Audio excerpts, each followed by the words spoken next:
আজকে আবার বেরিয়ে পড়লাম নতুন জায়গার সন্ধানে। বহুত পুরানা দোস্ত। পলাশকে কোনো একটা প্রাইভেট কার ধাক্কা মেরে পালিয়ে গেছে আর পলাশ ছিটকে পড়ে গেছে। এখন দেখি কি হচ্ছে। এখন কিরকম হচ্ছে? হাতটা এই পা হাতে লেগেছে বোধহয়। বেরো।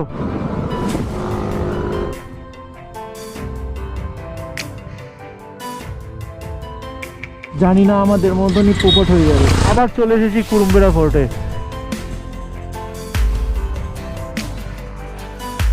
না বারণ, আমি ভুলবশত হাইওয়ের পাশে। যাই হোক, সবাই মিলে একটু হেল্প করাতে পলাশ এখন সুস্থ মনে হচ্ছে। গুড়গুড়িপাল ফরেস্ট যাচ্ছি নদীর ধারে।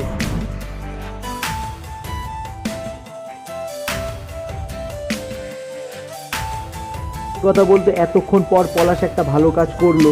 খুব মজা হচ্ছে গ্রুপে রাইড করার। এই একটা দারুণ বিষয় হলো ফাইনালি সবাইকে বিদায় দেওয়ার সময় চলে এসেছে। আজকে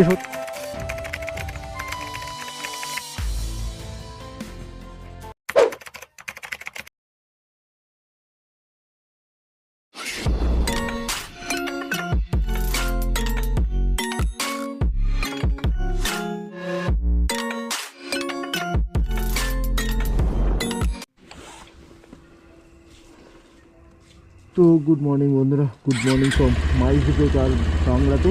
তো কেমন আছো বন্ধুরা? আশা করি সবাই ভালো আছো, ভালো থাকবে। আজ হচ্ছে রোববার 7 ডিসেম্বর আর ঘড়ির কাঁটা ঠিক 5টা বাজে। আজকে আবার বেরিয়ে পড়লাম নতুন জায়গার সন্ধানে একদিনের রাইডের উদ্দেশ্যে। আর আজকের রাইডটা হচ্ছে এলআরবির তরফ থেকে গ্রুপ রাইড। কটা বাইক যাচ্ছে কি যাচ্ছে না ঠিক বলতে পারছি না। যখন ধুলাগড়ি টোল প্লাজায় পৌঁছবো তখনই বুঝতে পারবো। তো সবার প্রথম আমি আর পলাশ এখান থেকে যাব ধুলাগড়ি টোল গেটের সামনে। ওখানেই আমাদের মিট আপ পয়েন্ট 6টার সময়। তো এখন 5টা বাজে, আশা করি 1 ঘন্টার মধ্যে চলে যাব। আর সেরকম ট্রাফিক থাকবে না, সিগন্যালও সেরকম থাকে না। তো আশা করি সময় মতন পৌঁছে যাব। তো সবার আগে পলাশের সাথে দেখা সাক্ষাৎ করে পলাশকে নিয়ে ধুলাগড়ি যেতে হবে। পলাশের সাথে অনেক দিন দেখা হয় না, রাইডও হয় না। তো কাল রাত্রেবেলা পলাশের সাথে কথা হয়েছিল, বাইকে ফিউল ভরানোর ছিল। এখন কোন পেট্রোল পাম্প খোলা থাকবে কিনা জানি না। পলাশ সেই বুঝে আগে বেরিয়ে গেছিলো, আমাকে ফোন করে জানাবে। সেখানেই আমরা মিট আপ করে তারপর ধুলাগড়ির উদ্দেশ্যে রওনা দেব। তো বন্ধুরা ফাইনালি রুবি হসপিটালের সামনে চলে এসেছি। পলাশ এখানেই আসবে, আমাকে এই সিগন্যালের সামনে দাঁড়াতে বলেছিল। দেখা যাক কখন আসে। মর্নিং। ये बहुत पुराना दोस्त, খুব পুরনো বন্ধু পলাশ। চলো, ভালো আছো তো? হ্যালো। হ্যাঁ বিন্দাস। তো বন্ধুরা এখন আমরা মা ফ্লাইওভার ধরে যাব। আমি জানতাম না যে মা ফ্লাইওভারে বাইক যেতে দেয়। আমি জানতাম আগে 7টার পর থেকে বাইক অ্যালাউ করে, 7টা কি 6টা। তো পলাশ বলল এখন মা ফ্লাইওভারে উঠতে দেয়। তো এখন মা ধরেই আমরা যাচ্ছি। না না ঠিক আছে, ব্রিজটা খোলা। সত্যি বন্ধুরা খুব ভয়ে ছিলাম যে আজকে হুগলি ব্রিজটা রিপেয়ারের জন্য 6টা না 5টা থেকে বন্ধ ঠিক বলতে পারছি না, কিন্তু আজকে বন্ধ হওয়ার কথা। তা আমি ঠিক সময় মতন পার করে ফেলতে পারছি বলে খুব ভালো লাগছে। কারণ আমার এমনিতে মনে ভয় ছিল যে বাই চান্স হুগলি রিভার থেকে যাচ্ছি, যদি ব্রিজটা বন্ধ করে দেয়। আর কটা থেকে আমার ঠিক খেয়াল নেই, মনে হচ্ছে 5টা কি 6টা, 5টা কি 6টা, এইটাই কনফিউশন ছিল। যাই হোক এখন হুগলি ব্রিজে উঠে গেছি, আর কোনো টেনশন নেই। তো বন্ধুরা এখন 5টা 47 বাজে, এখন সাঁতরাগাছি স্টেশনে আছি। তো বন্ধুরা আমি এখন আবার পিছনের দিকে যাচ্ছি। খুব বড় বিপদ হয়ে গেছে, জানি না কি হয়েছে না হয়েছে, বড় না ছোট সেটাও বলতে পারছি না। শুনলাম পলাশের মুখে পলাশের নাকি অ্যাক্সিডেন্ট হয়েছে। আমরা ঠিক মতনই আসছিলাম, হঠাৎ করে দেখছি পলাশ পিছনে নেই। আমি সাঁতরাগাছি স্টেশনের সামনে দাঁড়িয়ে পলাশকে 4-5 বার ফোনও করেছিলাম, পলাশের কোনো রেসপন্স দেয়নি। হঠাৎ করে পলাশ আবার ফোন করে বলে এই সিচুয়েশান। শুনলাম নাকি পলাশকে কোনো একটা প্রাইভেট কার ধাক্কা মেরে পালিয়ে গেছে আর পলাশ ছিটকে পড়ে গেছে। এখন দেখি কি হচ্ছে। সত্যি এই সিচুয়েশনটা খুবই খুবই খারাপ। প্রত্যেকটা বাইকার্সের কাছে এই সিচুয়েশনটা খুবই খারাপ। এখানে দেখা যাচ্ছে না কোথায় আছে পলাশ। আশেপাশে দেখতে দেখতে যাচ্ছি কিন্তু পলাশের খোঁজ পাওয়া যাচ্ছে না। দেখি টোলটা ক্রস করে সামনের দিকে যাই। আমি ব্রিজের শেষ প্রান্ত অবধি গেছিলাম কিন্তু পলাশকে খুঁজে পাইনি। পলাশ আবার আমাকে ফোন করেছে যে আমি আস্তে আস্তে চালিয়ে চালিয়ে চলে এসেছি সাঁতরাগাছি স্টেশনের দিকে। তো আমি এখন সাঁতরাগাছি স্টেশনের দিকেই যাচ্ছি।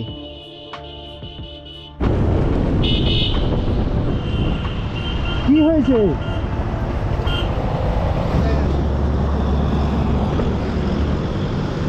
এসে এখানটায় মেরেছে? আরে 5 দিন ধরে ধাক্কা মারা বেরিয়ে গেল। হ্যাঁ, আমি সিট বাড়ি চলে গেলাম। হাতে লেগেছে? তা আমি তো গেলাম, তুমি আবার এখানে আসলে কেন? তুমি কি আবার কন্টিনিউ করবে নাকি?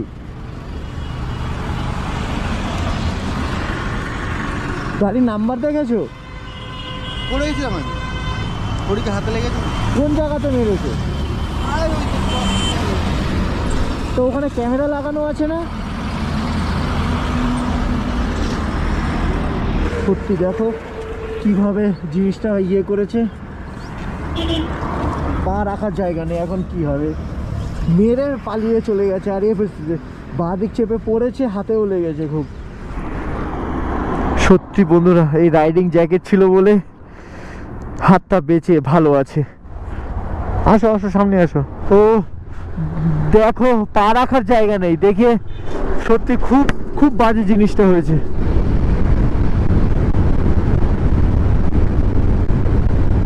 তো ফাইনালি বন্ধুরা, ধুলাগড় টোল গেটের সামনে চলে এসেছি। নেক্সট মিনিতে সব লোক ওখানেই দাঁড়িয়ে আছে, তো দেখা যাক কি হয়। পলাশের অ্যাক্সিডেন্ট হয়ে গেছে। হ্যাঁ, এই পলাশের আসার সময়। তো পলাশ এখন কিরকম হচ্ছে? হাতটা এই বাঁ হাতে লেগেছে বোধ হয়। কিরকম হচ্ছে?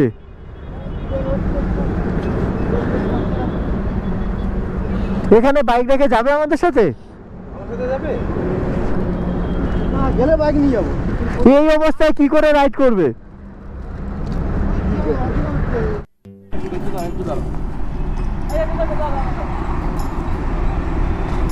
আর অনেক দিন পর আমাদের সাথে দেখা হলো। আগে একসাথে সবার প্রথম রাইড করেছিলাম এই একসাথে। বন্ধুরা, পলাশ আমাদের সাথে রাইডে যাচ্ছে। তো পলাশ এখানটায় গাড়িটা পার্ক করে রেখে দিয়েছে নেক্সট মিনি। আর এই দাদা আমাদের খুব হেল্প করেছে, এখানে বাইকটি রাখতে সহযোগিতা করেছে। দাদা খুব হেল্প করেছে। যাই হোক, এখন আমরা পলাশকে সাথে পেয়ে খুব আনন্দিত। পলাশ যার পিছনে একটি বাদরের মতন ঝুলে যাবে। তো পলাশ দেখো তুমি কার পিছনে বাদরের মতন ঝুলবে দেখে। বন্ধুরা, এই হচ্ছে আমাদের লাইন আপ, দেখে নাও।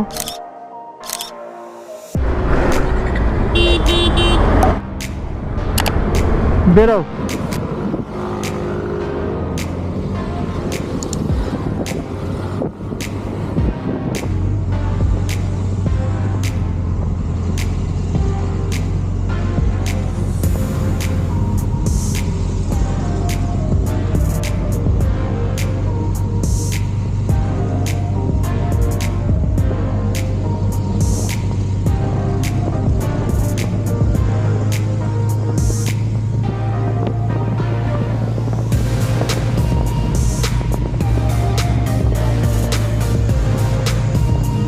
তো বন্ধুরা, এখন আমরা আমাদের রাইড শুরু করে ফেলেছি। প্রথম যে ডেস্টিনেশন হবে সেটা হচ্ছে 45 থেকে 46 কিলোমিটার দূরের মধ্যে সন্দীপন ধারা। ওখানে গিয়ে আমরা সকলে মিলে ব্রেকফাস্ট করব। তো এখন রাইডের এনজয় নেওয়া হোক।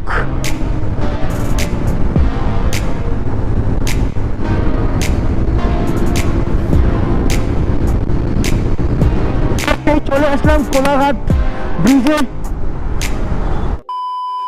তো বন্ধুরা, এখন আমি আছি সন্দীপন ধাবাতে। এখন সকাল 7:45 হয়েছে।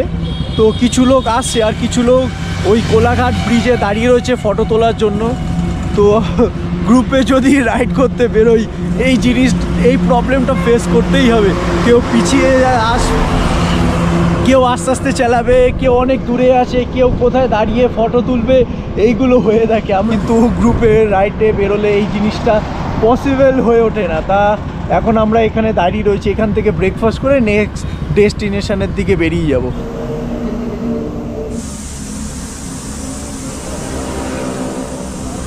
তো বন্ধুরা, এখন সকাল 8:30 বেজে গেছে। এখন ব্রেকফাস্ট করার টাইম। তো ব্রেকফাস্টে আছে কচুরি আর 1 প্লেট ডিম সিদ্ধ। 1 প্লেট ডিম সিদ্ধ মতো দুটো থাকে, ওরা ভাগাভাগি করে একটা নিয়ে নেবো। তো বন্ধুরা, ব্রেকফাস্ট হয়ে গেছে। তো বন্ধুরা, সকাল 8:50 হয়ে গেছে। ব্রেকফাস্ট সেরে বেরিয়ে পড়লাম। হ্যাঁ, খুব গায়ে লাগে। কচুরি খেলাম, আবার জিএসটিও দিলাম। আমাদের প্রথম যে ডেস্টিনেশন হচ্ছে ওয়াটারফল। ব্যারিকেড লাগানো, সত্যি সহজেই হাইওয়ের উপর ব্যারিকেড পাওয়া যায় একমাত্র ওয়েস্ট বেঙ্গলের মধ্যেই। তো খড়গপুর সিটির মধ্যে বন্ধুরা এন্টার করে ফেলেছি। তো এখন এখান থেকে সম্ভবত 23 কি 24 কিলোমিটার দূর আছে।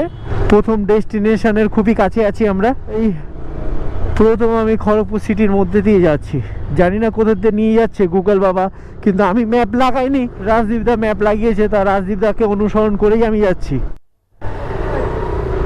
এই কৌশল্যা সিটি থেকে এখনো 18 কিলোমিটার দূর। সিটির রাস্তা সত্যি পারাপার করতে গিয়ে অবস্থা খারাপ হয়ে যাচ্ছে, তার মধ্যে টাইমও লেগে যায়। সত্যি বন্ধুরা রোডটা দারুণ লাগে, অসাধারণ। উফ কি লাগছে মারি, কি অসাধারণ লাগছে, অসাধারণ। সরি, গোপালী সালুয়া খড়গপুর, এখান থেকে বাঁ দিক নিলাম। এখন বন্ধুরা মেন রোড হয়ে এখন গ্রামের রাস্তায় ঢুকে পড়েছি। এখান থেকে 3 কিলোমিটার দূর ভেটিয়া ওয়াটারফলস।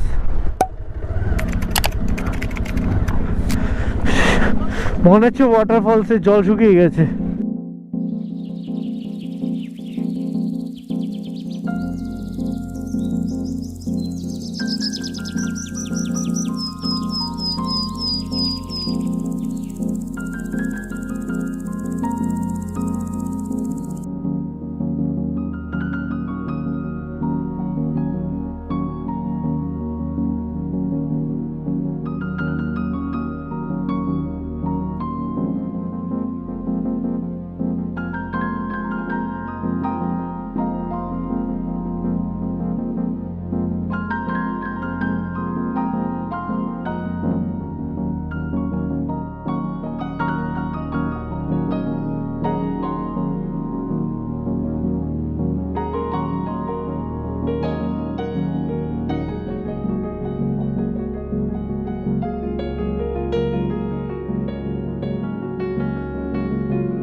এই দেখো বন্ধুরা, আরেকটা প্রাইভেট গাড়ি এসেছে ওয়াটারফল দেখার জন্য।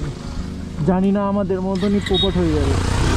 তো বন্ধুরা যদি কোনো সময় ওয়াটারফলস একদিনের রাইডের জন্য ভিজিট করতে যেতে চাই, আমি বিশেষ করে আপনাদের কথা বলছি না, তো আমি বর্ষাকালেই যাবো, যখন যে কোনো ওয়াটারফলস দেখতে খুবই সুন্দর লাগে।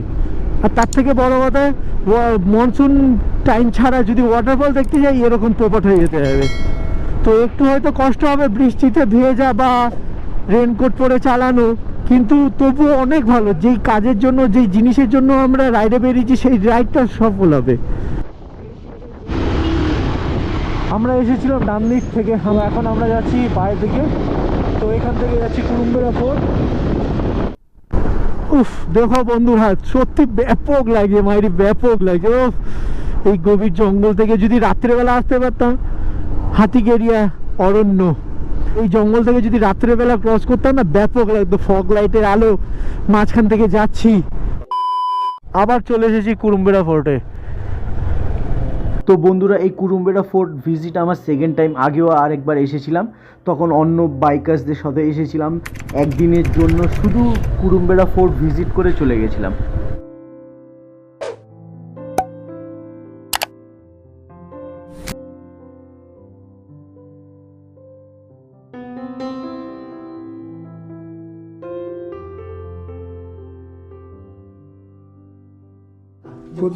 কে তুলে দিয়েছে?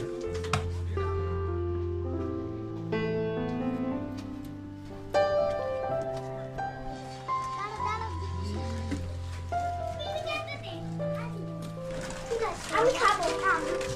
এই নিয়ে নে কি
তো বন্ধুরা, এই কুরুমবেড়া ফোর্টে ড্রোন শট নেওয়া বারণ, আমি ভুলবশত নিয়ে নিয়েছি। তা যদি আপনারা এখানটায় ঘুরতে আসেন তো এই কুরুমবেড়া ফোর্টটায় ড্রোন শট নিতে পারবেন না। তো বন্ধুরা, ঘর থেকে যে ফলস ভিজিট করেছি, ওয়াটারফল, ওই ফলস ভিজিট করার পর কুরুমবেড়া ফোর্ট ভিজিট করলাম। টোটাল ডিস্টেন্স হচ্ছে 193.2 কিলোমিটার। প্রায় কিছু কিছু জায়গাতে প্রচুর বড় স্পিড ব্রেকার। চলো চলো চলো, আমরা বলছি জোর লাগাচ্ছে হাইসা, তাই এই করে করে যাচ্ছি এখন। এই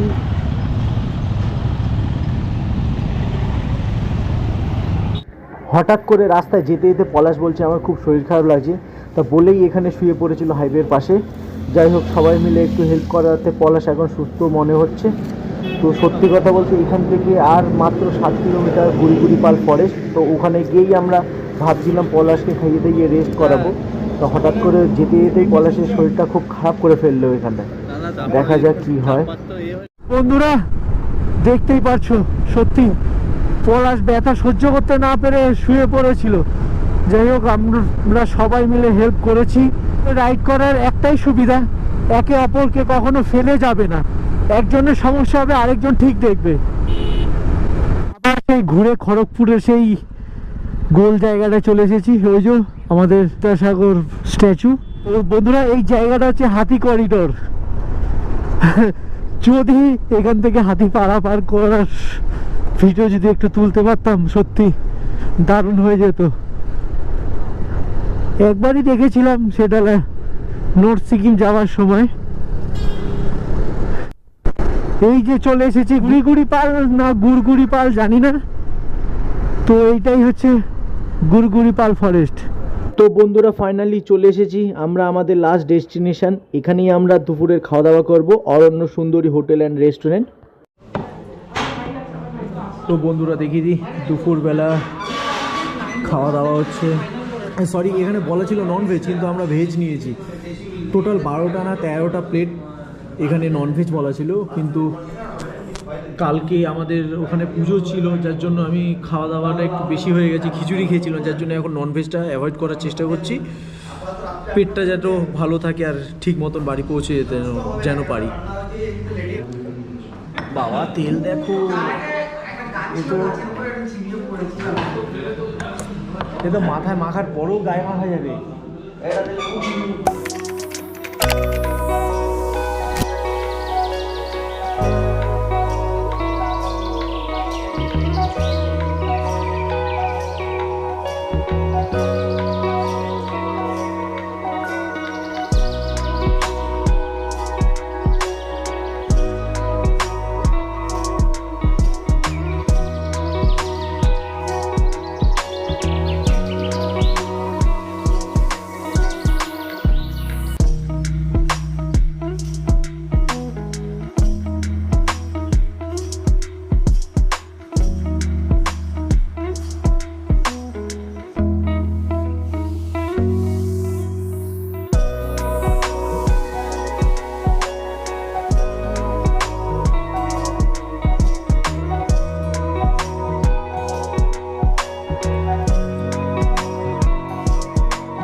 তো বন্ধুরা, এখন বাজে বিকেল 4:50।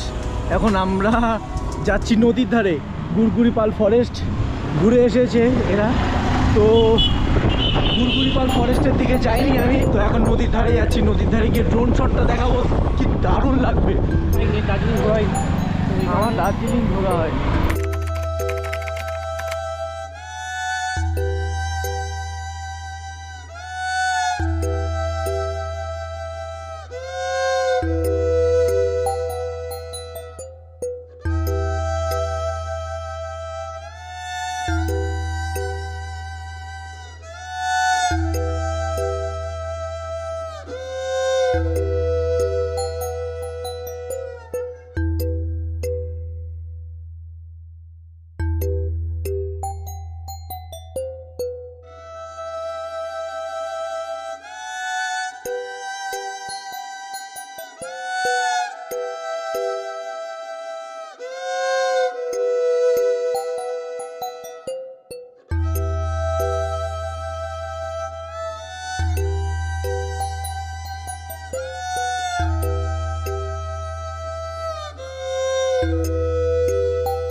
তো বন্ধুরা এখন সময় হয়েছে 5:50, দিনের আলো তাড়াতাড়ি চলে গেছে। তো এখন শীতকাল বলে তো এখন ঘর ফেরত যাওয়ার পালা। সত্যি বলতে গেলে আজকের দিনটা খুব এনজয় করেছি। প্রথম যে ওয়াটারফল ভেটিয়া ওয়াটারফল হবে সম্ভবত, ওই ওয়াটারফলটা বাদ বাকি দুটো যেই আমরা কুরুম্বেরা ফোর্ট আর গুড়গুড়িপাল ফরেস্ট বাদ দিয়ে যে গুড়গুড়িপাল যে নদীটা ছিল, নদীটার নামটা আমি এখন ভুলে যাচ্ছি, আপনাদের আমি পরে বলে দেবো। তো ওই নদীর ধারটা আমার সত্যি খুব ভালো লাগে। আমি আগেও যখন এসেছিলাম ফরেস্টে গেছিলাম, কিন্তু ফরেস্টের থেকে বেশি ভালো লাগে হচ্ছে আমার ওই নদীর ধারটায়। তো নদীর ধারটায় গেলে সত্যি দারুণ লাগবে, আর বিশেষ করে বর্ষাকালে যদি আপনারা যান মনে হচ্ছে ফিউল ভরবে। বর্ষার সময় এই জায়গাটা দারুণ মনোরম পরিবেশ সৃষ্টি করে। সত্যি আপনি যদি বর্ষার সময় ওই নদীর সাইডটায় আসেন না, সত্যি আপনাকে মুগ্ধ করবে ওই জায়গাটা। চারিদিকে সবুজে ভরে থাকে, তার মধ্যে নদীর জল বেশি থাকে, কারণ বর্ষাকাল তো এমনিতেই, যার জন্য নদীতে জল বেশি থাকবেই। আর সত্যি কথা বলতে গুড়গুড়িপালের ফরেস্টের ওই নদীর জায়গাটা আমার খুবই ভালো লাগে। তো সবাই মিলে আজকে খুব মজা করলাম, এনজয়। আর আমার বাড়ি থেকে এখানে পর্যন্ত ডেস্টিনেশন হয়েছে 269.3 কিলোমিটার। এখান থেকে বাড়ির ডিস্টেন্স কত কিলোমিটার হবে সেইটা আপনাকে আমি পরে জানিয়ে দেবো। তা বাইক আমার ভালোই মোটামুটি মাইলেজ দিচ্ছে, আশা করি কম করে হলেও 45-46 মাইলেজ পাচ্ছি। দেখা যাক পরে যখন ফিল আপ করাবো তখন বুঝতে পারবো কত কীরকম কি মাইলেজ দিচ্ছে। সত্যি বন্ধুরা দেখো ওয়েদারটা কি দারুণ লাগছে মাইরি।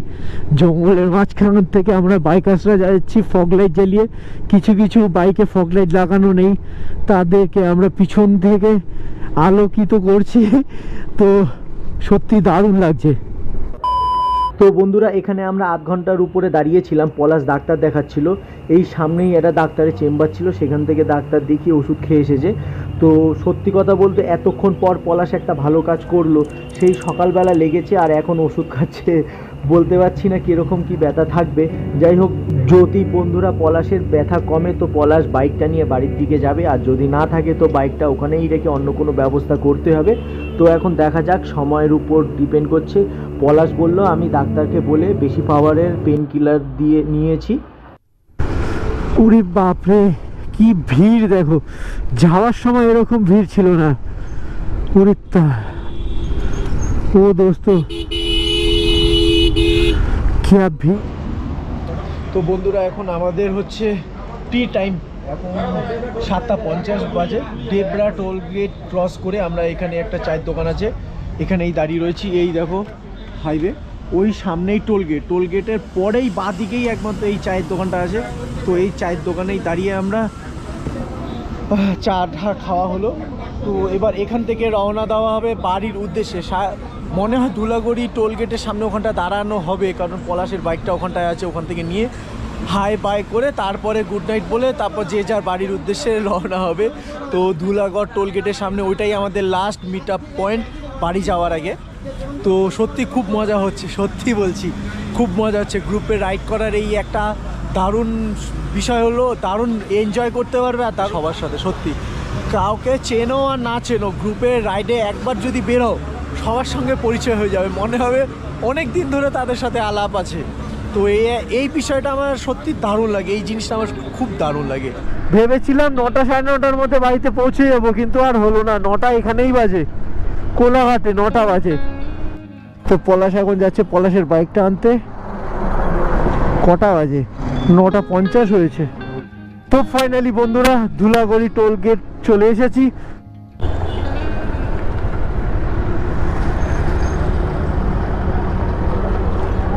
টাইম কি হয়েছে রাজদীপার? টাইম কটা বাজে? ফাইনালি দোস্ত ধুলাগড়ি টোল গেটের সামনে চলে এসেছি। এখন বাজে হচ্ছে 10:03। তো ফাইনালি সবাইকে বিদায় দেওয়ার সময় চলে এসেছে। আজকে সত্যি খুব মজা করেছি, দারুণ এনজয় করেছি। শুধু একটা পলাশের সাথে বাজে ইনসিডেন্ট হয়ে গেছে, যার জন্য আমাদের সবারই খুব মন মেজাজ খারাপ। চলো টাটা।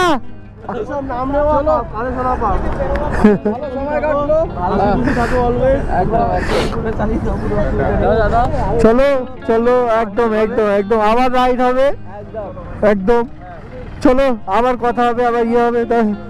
গুড নাইট, আবার ইয়ে হবে। আবার একদিন রাইড হবে। দাদা গুড নাইট।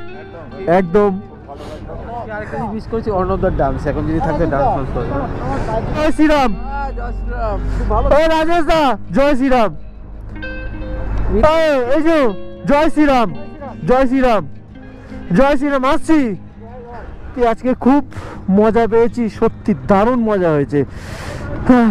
এক্সপ্লোর করতে যতটা না মজা পেয়েছি তার থেকে বেশি মজা পেয়েছি এই একসাথে রাইড করে। খুব ভালো লাগছে। বলো আই লাভ ইউ টু সবাইকে। আসছি আসছি, বাই বাই। এই দেখুন বন্ধুরা, গিয়ার লিভারে পাটা আটকে সেইভাবে গিয়ার দিচ্ছে। ফুট রেস্টটা একদম ভেঙে গেছে, কোনো মতে পাটা ঠেকিয়ে যাচ্ছে। চলো গুড নাইট। ডাক্তার কাছে তো হেভি ওয়েটের পেন কিলার নিলাম, নিয়ে খেলাম, আর একটা করে কপি দিল। ডাক্তার বললো যে একটা এক্স রে করে নেবেন, পারলে কোন হসপিটাল থেকে দেখিয়ে নেবেন। চলো চলো টাটা, পৌঁছে মেসেজ করে দিও। তো বন্ধুরা ফাইনালি বাড়ির সামনে চলে এসেছি। এক্স্যাক্ট কত কিলোমিটারের ট্রিপ হয়েছে সেটা আমি বাড়িতে গিয়েই তোমাদের সাথে শেয়ার করতে পারবো। তো বন্ধুরা এই ভিডিওটি ভালো লেগে থাকলে প্লিজ লাইক করবেন, শেয়ার করবেন এবং আমার নতুন চ্যানেলটি সাবস্ক্রাইব করবেন, পাশে থাকবেন আর খুব বেশি ভালোবাসা দেবেন। ধন্যবাদ সবাই। তো বন্ধুরা ফাইনালি আমি ঘরে চলে এসেছি। টোটাল কিলোমিটার হয়েছে ঘরের থেকে ঘরে। পেট্রোল ভরানোর পর থেকে 427.4 কিলোমিটার চলেছে। আর টোটাল ট্রিপ হয়েছে 422.5।